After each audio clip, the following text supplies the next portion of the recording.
Oboževalci Ubisofta niso zadovoljni. Francoski velikan v svetu iger je naletel na eno razočaranje za drugim. Skull and Bones je propadel. Star Wars Outlaws ni postal uspešnica, ki jo je Ubisoft nujno potreboval. Tudi Assassin's Creed ni več nedotakljiva uspešnica, kot se je nekoč zdela. Kaj se je torej zgodilo?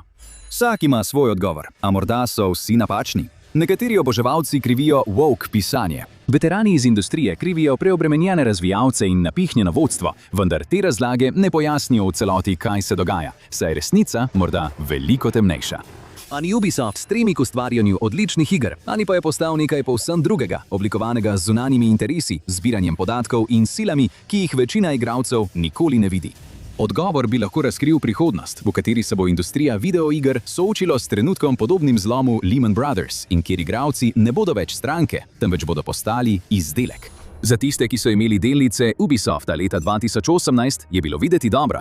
Francosko podjetje za videoigre je imelo veliko uspešnih franšiz, med katerimi so bile Far Cry, Prince of Persia in seveda serija Assassin's Creed. Z več kot 20 izdanimi deli in številnimi izpeljankami v televiziji in filmih je bila to ena najbolj prepoznavnih blagovnih znamk v svetu videoiger.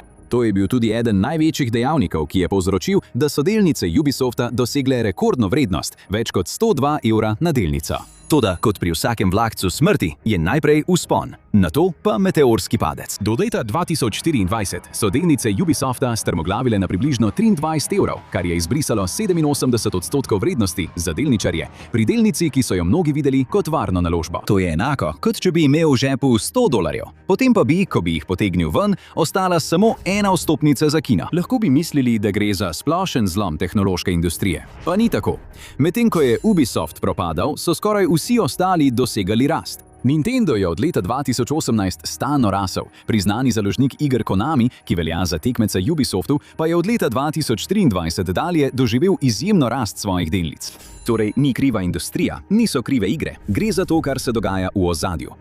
Ubisoft je velikan v svetu videoiger. Poleg izvirnih naslovov se močno zanašajo na obstoječo intelektualno lastnino, kot sta Vojna zvezd in Avatar, pri čemer so igre polne akcije. Podjetje, ki ga vodi predsednik in izvršni direktor Yves Guillemot, je tudi neodvisno in lahko sklepa lastne dogovore s podjetji za konzole, vendar to neodvisnost ni bilo lahko ohraniti. Podjetje se je nenehno širilo in se je upiralo pritiskom za prodajo vse do leta 2015. Takrat je eno podjetje poskušalo to izbiro odvzeti. Vivendi, mogočna francoska medijska korporacija, si je za cilj zadala prevzem podjetja za videoigre kot del svojih prizadevanj za širitev. Pridobila je delež v višini 10,4% v podjetju. Guillemot pa se je bal, da je to vse del načrta za sovražni prevzem. Ko je Vivendi še naprej pridobival delnice prek drugih podjetij, je Guillemot uspešno prepričal člane upravnega odbora, da so izločili predstavnike Vivendija. Leta 2018 sta dosegla dogovor, ki je odpravil vsako tveganje sovražnega prevzema, ki bi lahko zasejal semena lastnega uničenja. Vivendi je bil pereča grožnja, vendar bi bila rešitev lahko slabša od bolezni.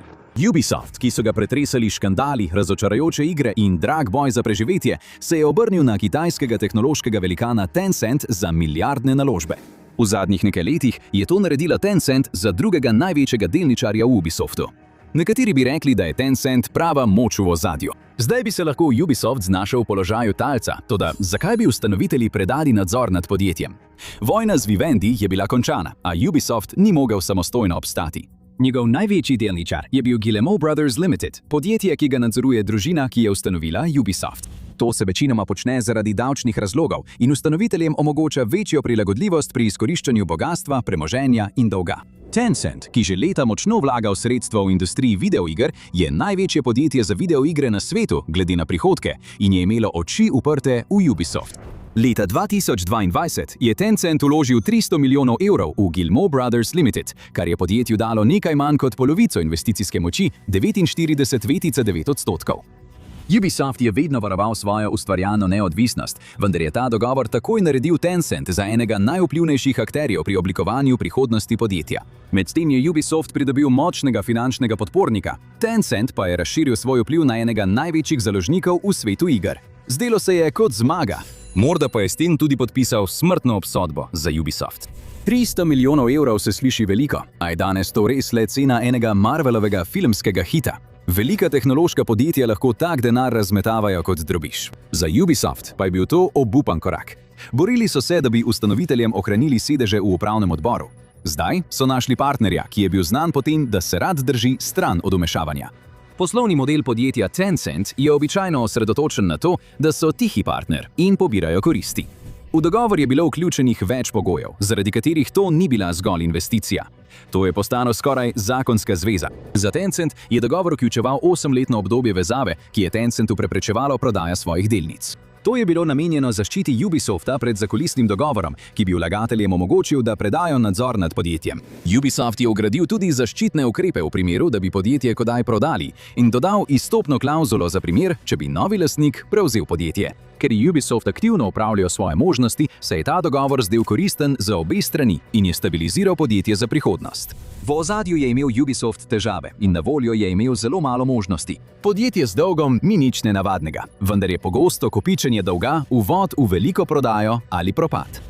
Večje podjetje, ki lahko prevzame dolg, podjetje kupi in v zameno za začetni finančni udarec dobi vse njegove sredstva. Ker pa Ubisoft ni želel prodati podjetja, so morali ugotoviti, kako se rešiti trenutnih dolgov, ki so leta 2026 znašali 2 milijardi 450 milijonov dolarjev. Ubisoft se je zdaj znašel v brezizhodni situaciji. Moral je odplačati svoj dolg, vendar je bil način, ki bi ga običajno uporabil za to, hiter odkup, iz več razlogov onemogočen. To je pustilo le še enega preostalega interesenta, podjetje Tencent, ki je bilo zelo zainteresirano za nakup več delnic. Če pa je Ubisoft želel ostati neodvisen, je moral najti nov način poslovanja.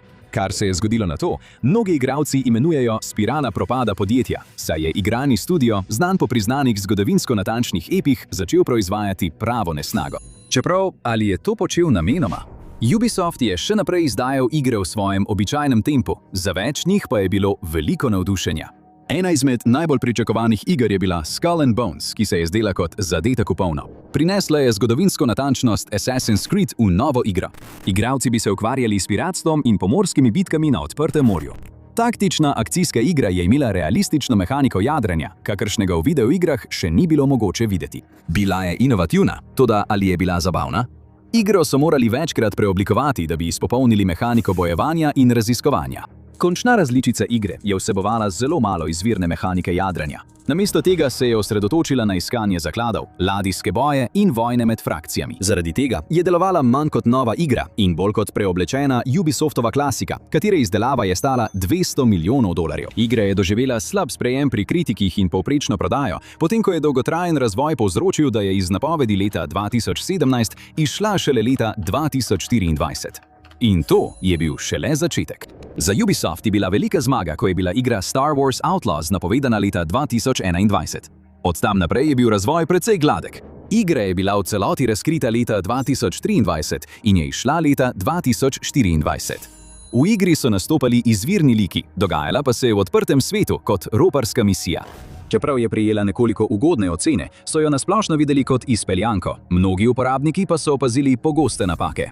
Povprečna prodaja je verjetno pomenila konec prihodnjega sodelovanja med Ubisoftom in Lucasfilmom.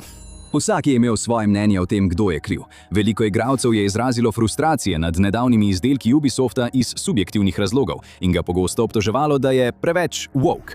Franšiza Assassin's Creed se je močno razširila od svojih začetkov, ko je bila osredotočena na renesančno Evropo in zdaj vključuje glavne like vseh ras in spolov. Star Wars Outlaws je imel glavno junakinjo, medtem ko je Skull and Bones igralcem omogočil, da prilagodijo svojega piratskega protagonista in predstavil raznoliko stransko zasedbo. Nekateri oboževalci so menili, da se s tem prilagajajo občinstvu, ki verjetno sploh ne bo igralo videoiger, in da so zanemarili izvirne oboževalce. Resnica pa je bila povsem drugačna. V razvoju obstaja izraz minimalno sprejemljiv izdelek, ki v bistvu pomeni dovolj dobro. Podjetja bodo izdala nedokončan izdelek, ki je le toliko dober, da pritegne zanimanje oboževalcev, nato pa bodo pustila, da jim oboževalci povedo, kaj je bilo narobe. Te bete so nato popravljene in izdane v posodobljenih različicah z novimi funkcijami, ali pa so povratne informacije vključene v nadaljevanje, ki ga lahko studio nato proda oboževalcem po polni ceni. Tako ali drugače, studiji zmagajo.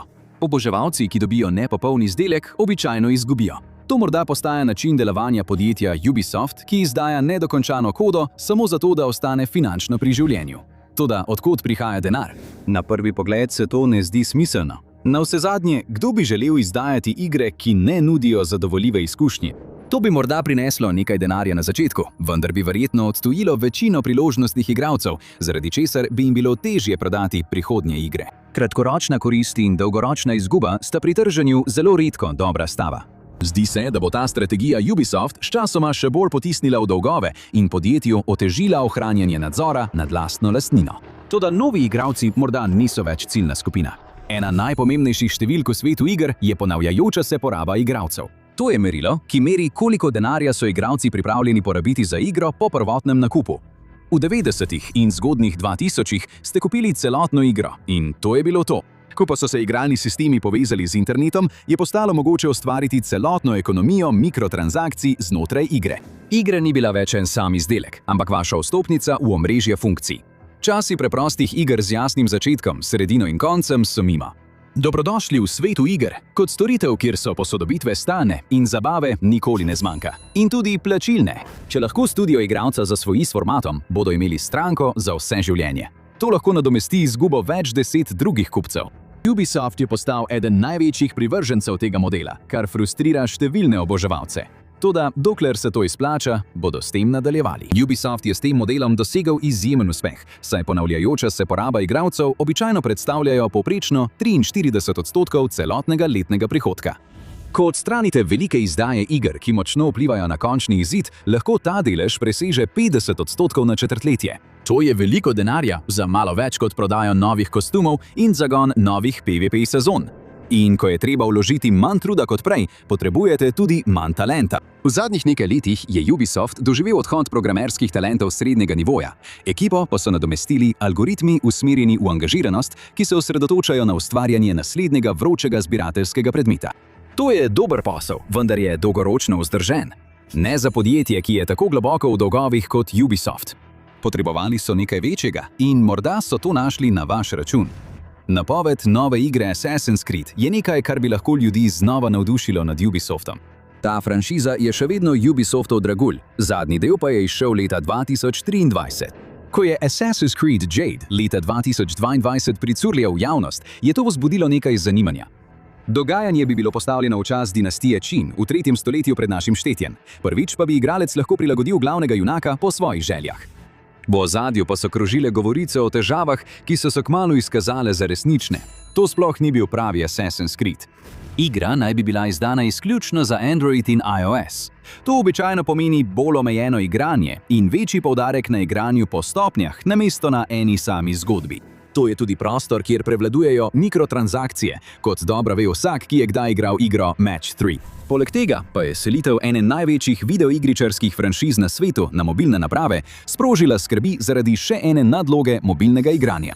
Dobrodošli v algoritmu, kjer ste vi izdelek. Assassin's Creed Jade ni Ubisoftova produkcija, temveč je zunanje izvajanje zaupano podjetju Tencent, pri čemer za mobilni RPG skrbi Level Infinite, njihova enota za mobilne igre. Igra je zasnovana kot brezplačna, o dejanski igranosti pa je malo znanega, razen nekaj privlačnih napovednikov, ki namigujejo na intenzivne bitke. Toda veterani mobilnih iger dobro vedo, kaj lahko pričakujejo. Neskončno zalogo stopenj z vedno novimi opremami in funkcijami, ki so na voljo za nakup. Mnogi oboževalci se bojijo, da se bo njihova najljubša serija iger spremenila v klon Hero Wars, če sploh kdaj izide, seveda. Čeprav igra uradno ni bila preklicana, je od leta 2022 doživela ogromne zamude. Novice o njenem razvoju pa so skoraj povsem zamrle. Možno je, da je zaradi proračunskih težav podjetja Ubisoft prišlo do preklica igre. Možno je tudi, da podjetje Tencent pomaga izpopolniti formulo z uporabo svojega strokovnega znanja o vedenju in angažiranosti igralcev, da bi jo bilo še teže odložiti. In če bo to delovalo, bo morda tako v prihodnje videti Assassin's Creed in morda celo celotna industrija videoiger. Ubisoft je dejansko predal svojo najvrednejšo franšizo podjetju, ki bi lahko nekega dne postalo tekmec, vendar pa Tencent pa morda cilja na nekaj, kar je še bolj dragoceno od vašega denarja. Eden najpomembnejših prevzemov, ki jih je Ubisoft opravil v zadnjih letih, sploh ni prišel na naslovnice. Leta 2018 je podjetje za videoigre ponudilo prevzem nizozemskega podjetja za gostovanje strežnikov i3D, ki po vsem svetu gosti več kot 10 000 strežnikov, predvsem v sektorju videoiger. To pomeni, da imajo bazo igralcev z več kot 840 milijoni aktivnih uporabnikov, pri čemer se število močno razlikuje glede na strežnik. Podjetje zagotavlja tudi glavno infrastrukturo, tako za Ubisoft kot za konkurente. Z njihovim prevzemom si je Ubisoft zagotovil stabilnost strežnikov za svojo prihodnost, ki bo močno temeljila na večigralskem načinu. Toda ista struktura je lahko privlačna iz povsem drugega razloga. E3D je pod vodstvom Ubisofta močno zrasel. V bistvu so ustvarili digitalni panoptikon, ogromno mrežo, skoraj milijarde igralcev, ki redno igrajo, komunicirajo in opravljajo mikrotransakcije na spletu. Če bi želeli ustvariti profil igralniške industrije, se temu skoraj ne morete bolj približati.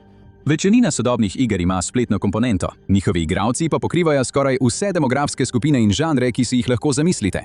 Za Tencent je to lahko najbolj dragocena informacija, kar si jih lahko predstavljate. Tencent je eno najuspešnejših podjetij v igralniški industriji zaradi svojih naložb, vendar pa v zadnjem času sprejema tudi bolj agresivne korake, da postane ponudnik. Njena podružnica za mobilne igre je na Kitajskem dosegla velik uspeh, vendar je v Združenih državah imela omejen vpliv. Assassin's Creed Jade je bil prvi korak k spremembi tega, saj je uporabil priljubljeno blagovno znamko, da bi uporabnika uvedel v kitajsko igralniško in medijsko infrastrukturo. Naslednji korak je, da jim omogočijo dostop do celotnega igralniškega panoptikona. Če bo Tencent prevzel nadzor nad Ubisoftovo medijsko infrastrukturo, bo imel ekspresni dostop do nekaterih največjih igralniških podjetij na svetu in njihovih najbolj varovanih podatkov. To je v bistvu skrit dostop do skrivnosti najbolj priljubljenih iger na svetu. Tencent bo lahko odkril igralne vzorce ameriških igralcev. Ko bodo naredili naslednjo veliko potezo na ameriškem trgu, bo to neprecenljivo orodje, ki bi lahko zavedno spremenilo igralniško industrijo. In to ne na dober način. Zakaj bi zahodno igralniško podjetje tvegalo svojo prihodnost in dovolilo, da postane zgolj orodje za zbiranje podatkov za tujce? Ubisoft je še vedno redkost v svetu iger, veliko podjetje v industriji iger, ki ga nadzoruje družina, ki ga je ustanovila. Ni ga prevzelo večje podjetje za igre, ki bi ga nato spremenilo v zgolj butično znamko. Ko se je pojavila možnost sovražnega prevzema, so bili Guillemotovi pripravljeni plačati karkoli, da to preprečijo. To jih je stalo. Ustanoviteljska družina je imela eno prioriteto – preprečiti, da bi jih izrinili iz lastnega podjetja. Ko je bil Vivendi pripravljen na prevzem, je podjetje menilo, da je dogovor s Tencentom vreden sklenitve. Vendar je bil to morda kratkoročna korist za ceno dolgoročne škode, saj je Ubisoft, podjetje, ki je že močno zadolženo, zastavilo svojo prihodnost, da bi ohranilo nadzor nad podjetjem. Zdaj se lahko posledice začnejo kazati. Ubisoft ni bil nikoli kot druga podjetja v industriji iger in to bi lahko pomenilo njegov konec. Ubisoft se je znašel v primežu s Tencentom. Nobeno podjetje se ne more zlahka ločiti od drugega in to je v redu za Tencent, ki ima dovolj denarja in je močno vlagal v podjetja, kot je Ubisoft. Za Ubisoft pa je to pomenilo, da je izgubil del svoje neodvisnosti in ima zdaj manj vpliva. Še vedno je močno zadolžen in se sooča z možnostjo bankrota, razen če se mu sreča v igričarski industriji ne obrne na bolje. Če bi bil prisiljen prodati, bi imel le enega možnega kupca – Tencent, ki čaka na priložnost. Past je nastavljena in prihodnost Ubisofta je mračna. Kakšna je prihodnost Ubisofta? Verjetno se bodo Ubisoftove težave z dolgovi le še poslabšale, saj se njihov načrt izdajanja iger upočasnjuje. Odkar je Star Wars Outlaws izšel leta 2024, je bila večina njihovih izdaj interno razvitih iger. Večje igre, kot je Just Dance, so v celoti razvite znotraj podjetja, prav tako tudi izdaje, kot sta Monopoly in mobilne igre. Izdaje v serijah Assassin's Creed in Tom Clancy niso dosegle takšnega učinka, kot so ga imele v preteklosti, in verjetno bodo zaradi finančnih težav morali prodati več delnic. Ker Tencent pridobiva več delnic, cena delnic Ubisoft pa še naprej pada, bo najboljša finančna možnost, da podjetje umaknejo z borze, kar bi Tencentu olajšalo nadaljnji nadzor in mu sčasoma omogočilo pridobitev večinskega deleža ali celo popoln odkup podjetja. Vse franšize, vključno z Assassin's Creed, bi postale last Tencenta, skupaj z bazo 300 milijonov uporabnikov. Imeli bi tudi popoln dostop do strežnikov v lasti E3D. Takoj bi postali eden največjih igralcev na celotnem trgu iger in pripravljeni so to popolnoma izkoristiti. Kitajski trg iger je na to čakal. Tencent je že leta aktiven na tem področju, vendar so šele zdaj uspeli pridobiti deleže v obstoječih močnih podjetjih. Vendar pa je odločnost Ubisofta, da ostane neodvisen, dosegla ravno nasprotno. Podjetje se je spremenilo v najprivlačnejšo možno tarčo. Tencent bo verjetno prevzel nadzor, podjetje preoblikoval iz velesile konzolnih iger v izključno mobilno znamko in dokončal dramatičen premik moči v svetu iger z vzhoda na zahod. In če jim uspe, bodo verjetno že gledali naprej, kdo je naslednji. Ubisoft ni edino podjetje v igričarski industriji, ki je v velikih težavah. Eno največjih imen v tem sektorju se sooča s svojimi lastnimi problemi. Oglejte si zaposlenega za $50 milijonov, zakaj je Electronic Arts propadel, ali pa si namesto tega oglejte ta video.